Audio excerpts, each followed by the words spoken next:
Salam kenal buat semuanya. Insya Allah kita akan membuka beberapa penemuan selama saya di Yaman. Mudah-mudahan dibantu oleh Allah Subhanahu wa Ta'ala. Jadi semoga teman-teman dukung terus ya, biar kita tetap membongkar kebodohan-kebodohan yang beredar di negeri kita tercinta. Alhamdulillah hamdan katsiran thayyiban mubarakan fi kama yuhibbu rabbuna. Amma ba'd. Teman-teman yang dirahmati oleh Allah Subhanahu wa Ta'ala, insyaallah saya akan menyampaikan beberapa yang saya dapat di Yaman, kenyataan yang ada di Yaman dengan jujur, tidak akan dengan membangun dengan framing dan juga dengan kebohongan.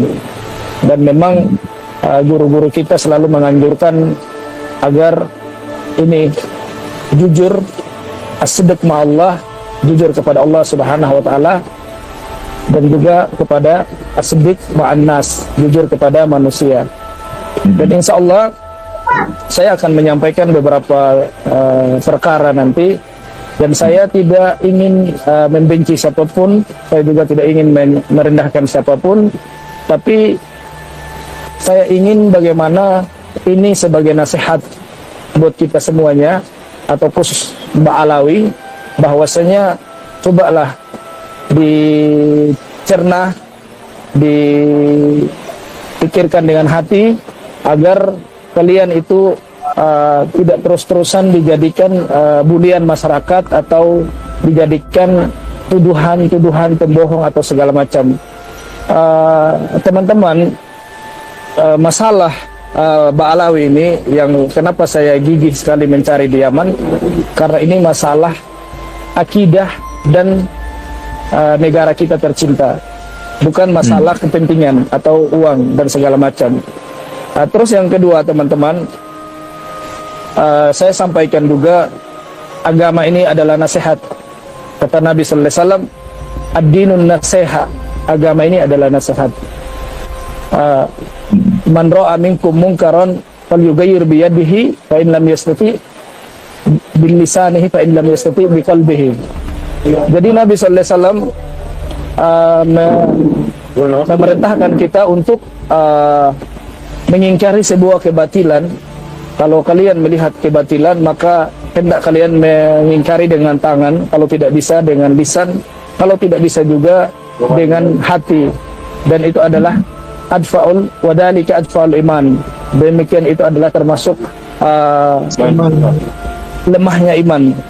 Dan di sini, teman-teman, saya tidak akan memfitnah klan Mbak Alawi, dan saya tidak akan framing.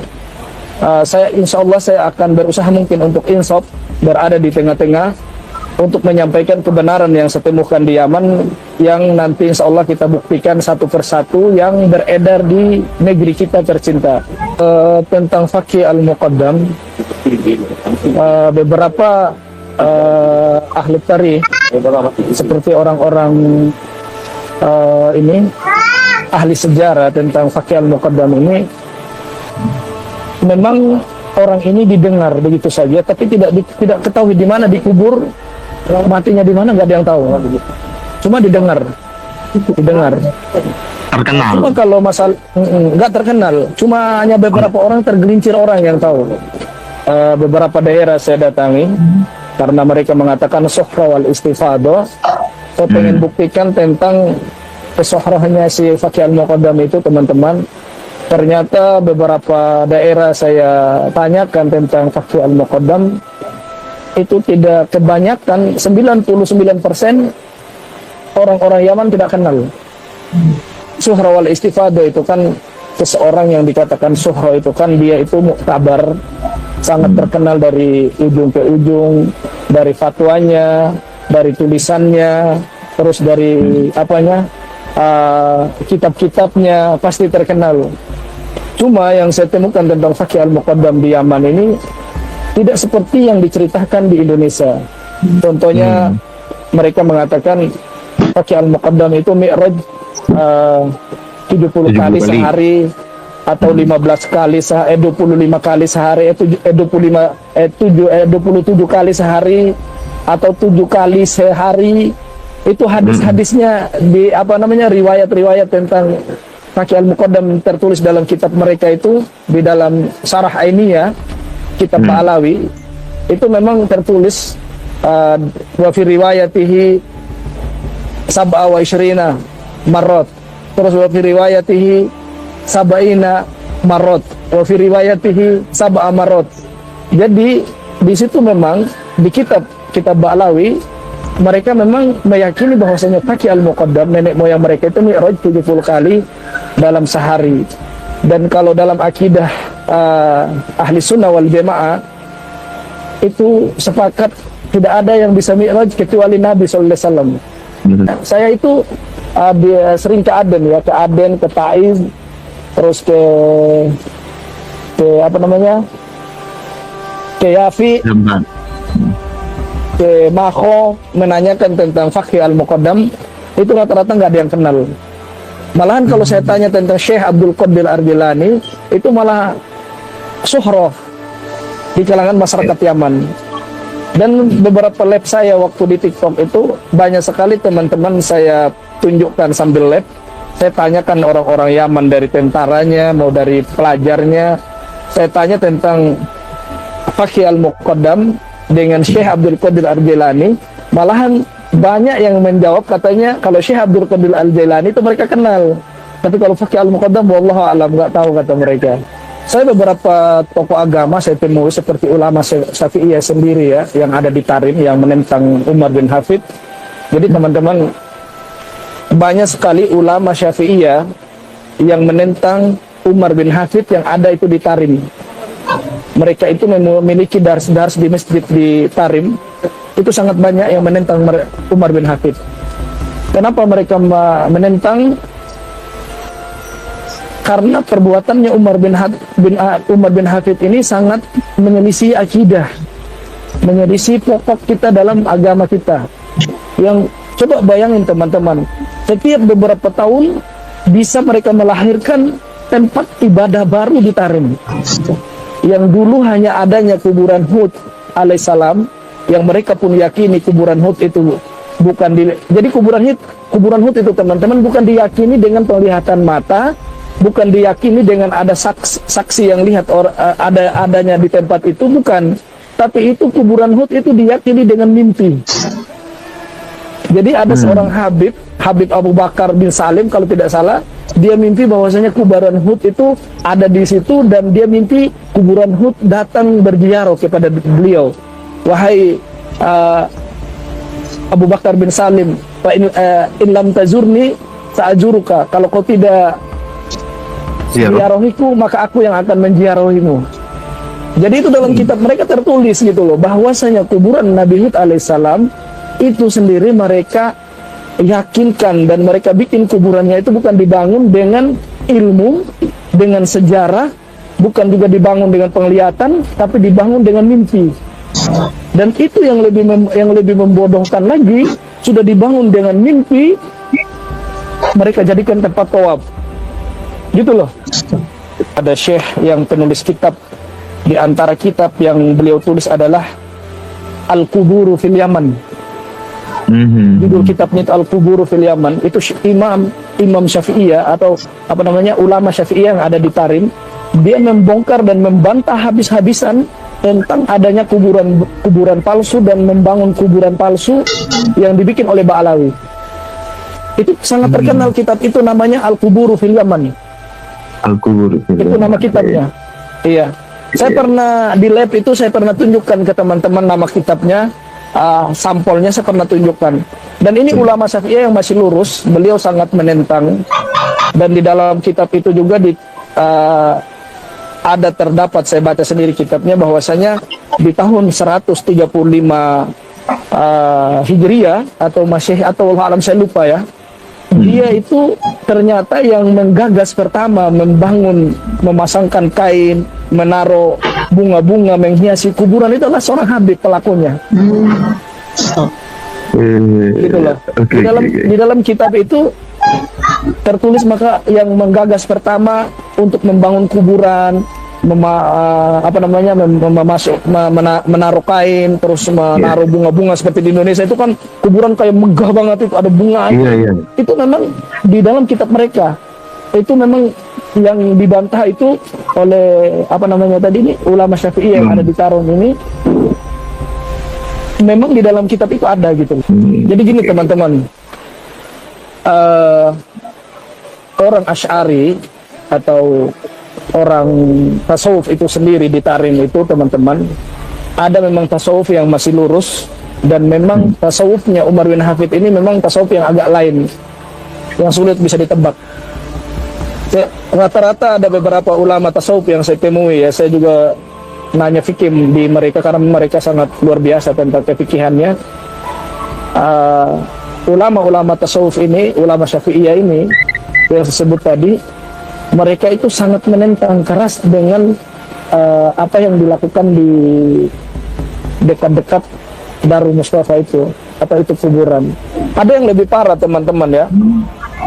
Setelah tempat tawaf kuburan Hud alaihissalam beberapa puluhan tahun diresmikan, itu ada lagi tempat tawaf yang kedua, namanya mi'rab. Mi'rab itu mereka namakan mi'rab. Itu kata mereka gelas Nabi Sallallahu Alaihi Wasallam. Dulu Nabi Sallallahu Alaihi Wasallam pernah datang ke Hadramaut dan minum air, gelasnya dia lupa, gitu loh. Mereka yakini itu, dan gelas itu sekarang dibikinkan seperti dibikinkan sebuah kayak menara gitu, terus untuk ditawafin juga, gitu.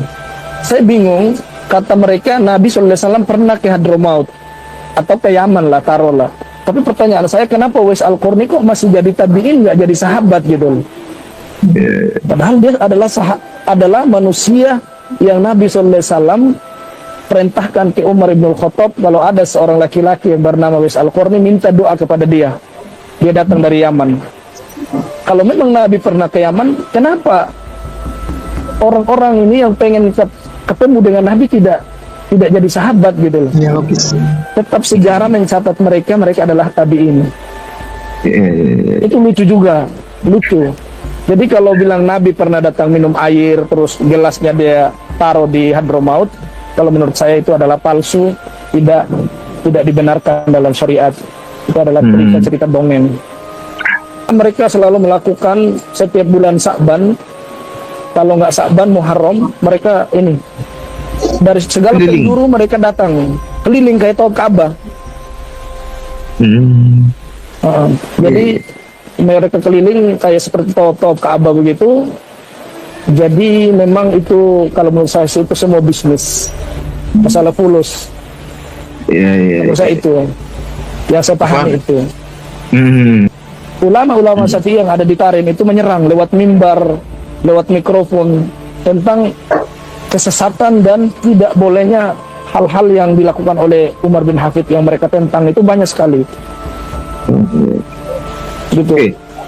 Jadi gini teman-teman, dipahami dulu ya, adanya Duria Nabi atau klan Ba'alawi ini terjadinya 30 tahun yang lalu. Ini ahli-ahli tarikh yang saya temui di Yaman yang mengaku klan Ba'alawi atau sampai detik ini kita kenal di Indonesia Robito Alawiyah, itu terjadinya 30 tahun yang lalu. Dulu yang ada di Yaman itu cuma hanya dua nakobah, ada Al-Hasani dan ada Bani Hasim. Dan Ba'alawi dulu mereka mengaku-ngaku mereka dari Bani Hasim. Itu awal-awal mulanya. Awal-awal mulanya mereka belum berani ngaku mereka adalah Habib atau Duria Nabi. Mereka masih menempelkan diri mereka ke Bani Hasim, ya mungkin di Yaman itu Bani Hasim ini adalah orang-orang bawazir dan pecah-pecahannya seperti itu. Itu sejarah mencatat, itu orang-orang ahli tarikh. Kalau teman-teman tahu yang namanya kitab At-Tarikh Hadromiyah, itu kitab sangat ditakuti oleh Ba'alawi. Nama kitabnya itu At-Tarikh Hadromiyah. Itu kitab sangat ditakuti oleh Ba'alawi. Karena kitab ini memang membongkar semua Ba'alawi ketika mereka itu berkuasa di Yaman. Gitu loh. Dengan partai komunisnya. Pernah. Oh, Pernah. Itu mereka pernah berkuasa kalau nggak salah di tahun 1800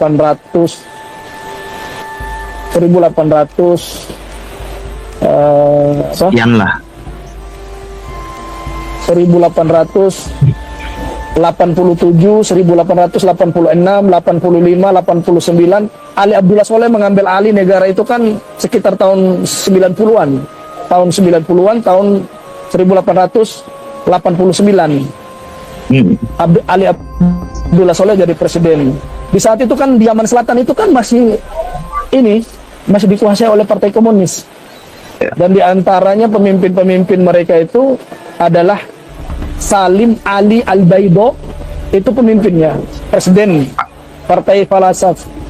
Partai apa yang menang dari Partai Komunis itu namanya Ali Salim Al-Baido, terus wakilnya itu Al-Jufri, dan pembesar partainya itu Al-Atos, orang-orang Bani Hashim atau Bawazir ya.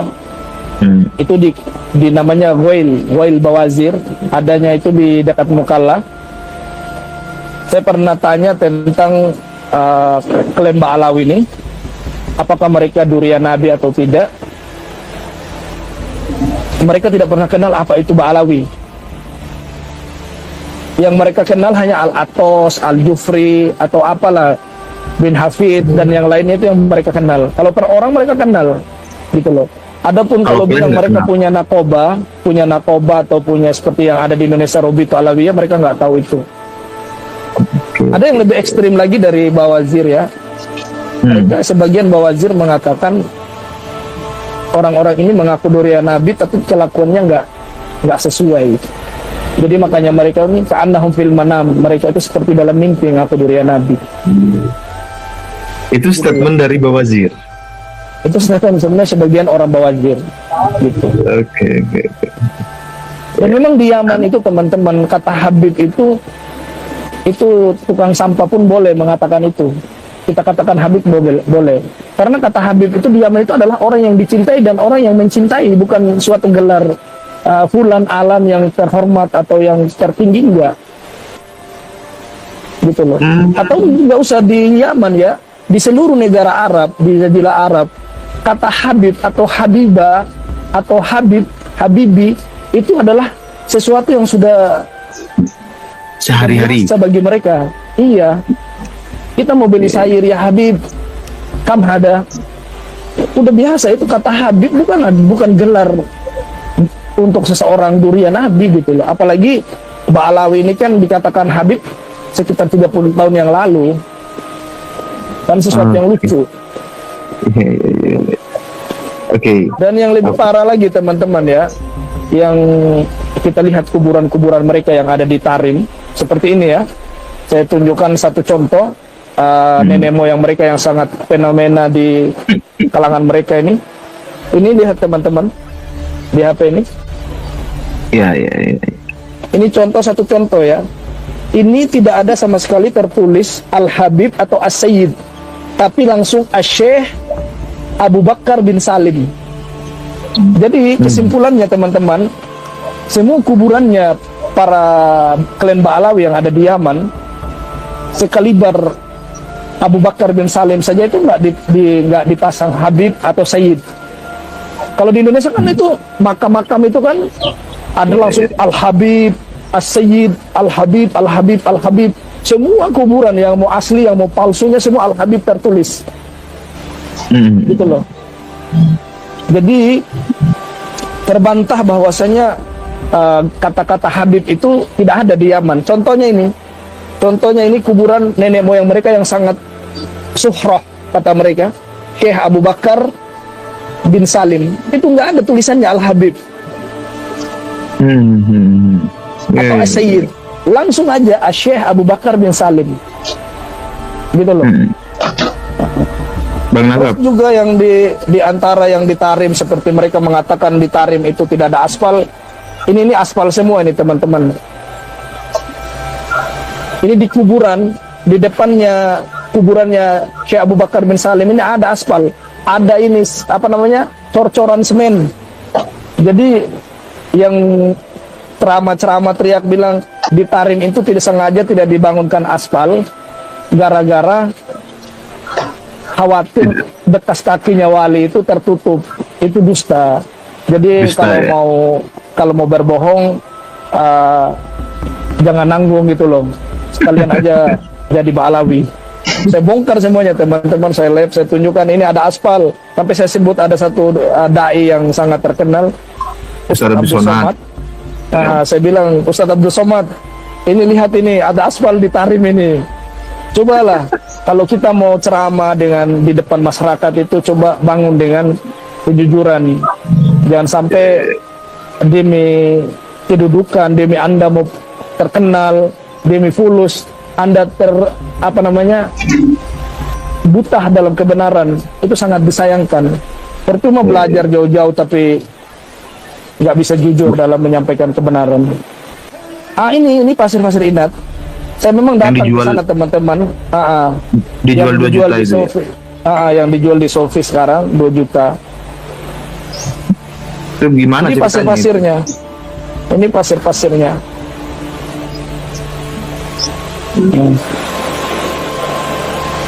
Ini pasir-pasir yang ada di sini ini teman-teman. Sampai saya ini loh,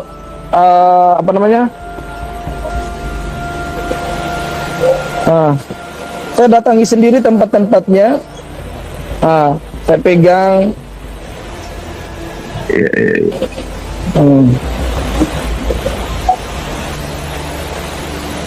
Itu pemakaman apa? Ini pasir-pasir yang mereka akui ini. Ini pemakaman Jambal yang ada di Tarim. Itu yang disebut pasir Inat. Ini pasir yang ada di Jambal. Kalau ada pun yang di pasir Inat tadi tempatnya kuburannya Syekh Abu Bakar bin Salim. Ini pasir-pasir sekitar sini. Itulah yang namanya pasir Inat yang mereka jual di Indonesia. Bang Nasar. Gimana bang? Kita bisnis aja bang. Impor Bisnis pasir Inat bang. Iya, kita jualin ke budak-budak. Saya bawa satu botol. Ada di penginapan, satu botol itu saya bawa pasir. Nanti kalau